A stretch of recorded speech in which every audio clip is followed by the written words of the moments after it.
The wood burner is still underway. I had some trouble with the angle grinder. In fact, I had fatal trouble with the angle grinder. Let's just reach over here and grab it. My old new tool grinder. I didn't feel great about it when I saw this. You know, the flex covering has come right away from the inner wires there.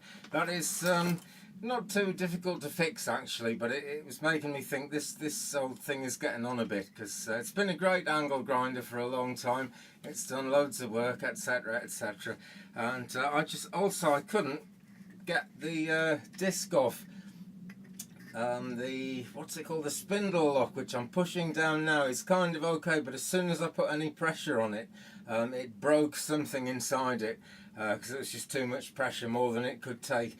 And so I couldn't actually get the old disc off, which was completely worn away. So I sprayed some penetrating oil in there and left it a couple of days, and it still wouldn't come off. So it was time for a new angle grinder. There was no getting away from it. I'm a tightwad. I don't buy these things if I don't need them. But you can do such things with an angle grinder to save money. They're really worth it. So I bought a new one, and rather than do the usual thing that I do and buy the cheapest one going, which actually isn't a bad idea, the cheap ones seem to be rather good, I got a Hitachi which cost a bit more. It was about £45 British pounds. Suppose that's probably about $40 at the moment, if you can get the same one in the States, which I don't know. But it comes with everything you need, the handle and everything. It's also supplied, I can't speak for in the future, or maybe not in your country, but in Britain at the moment it's supplied with this diamond cutting disc for cutting stone, I believe. Yeah, it looks like it's for cutting stone to me.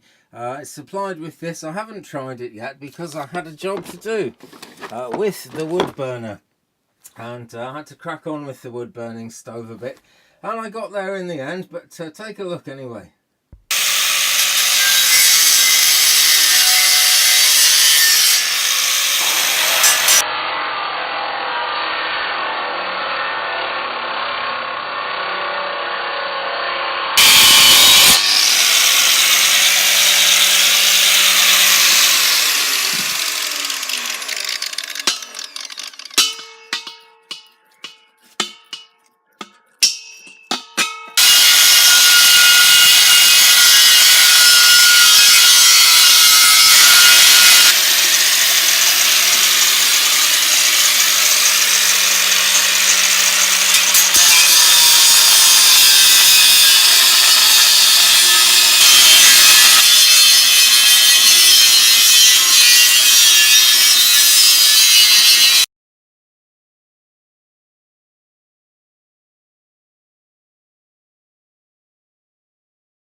So we ended up with this.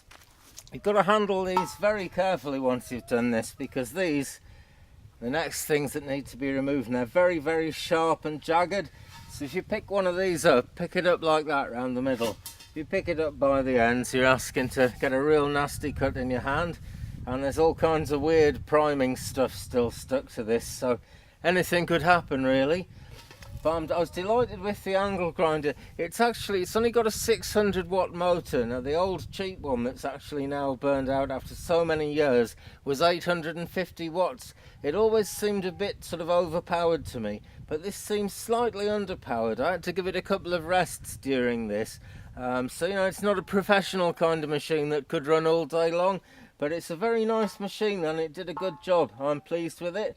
I've done a bit of wire brushing and getting through to the steel underneath there, but I'm going to leave most of the paint on so there's somewhere to get a marker pen in and make all the markings on it, which are the next Anyway, I'm stage. going to use a flap disc for this. Someone suggested actually using a thick stone wheel, and I couldn't find them. I actually have found them now, but I've got this mounted on the Hitachi here, so we'll give it a go with this. So I've done some more and she's hot again, having a rest. But I'm fairly pleased with this. I don't think I'm going to do too much more to this with the angle grinder. Let's take a closer look at some of these. You can see I've grazed the top in places there, but what I like about a flap disc is it doesn't immediately cut in. You sort of feel it bearing against the material and you have a chance to come back a bit. And if we just go handheld for a second, Excuse the wobbly camera. These are still a bit on the jagged side, and there might be some hand filing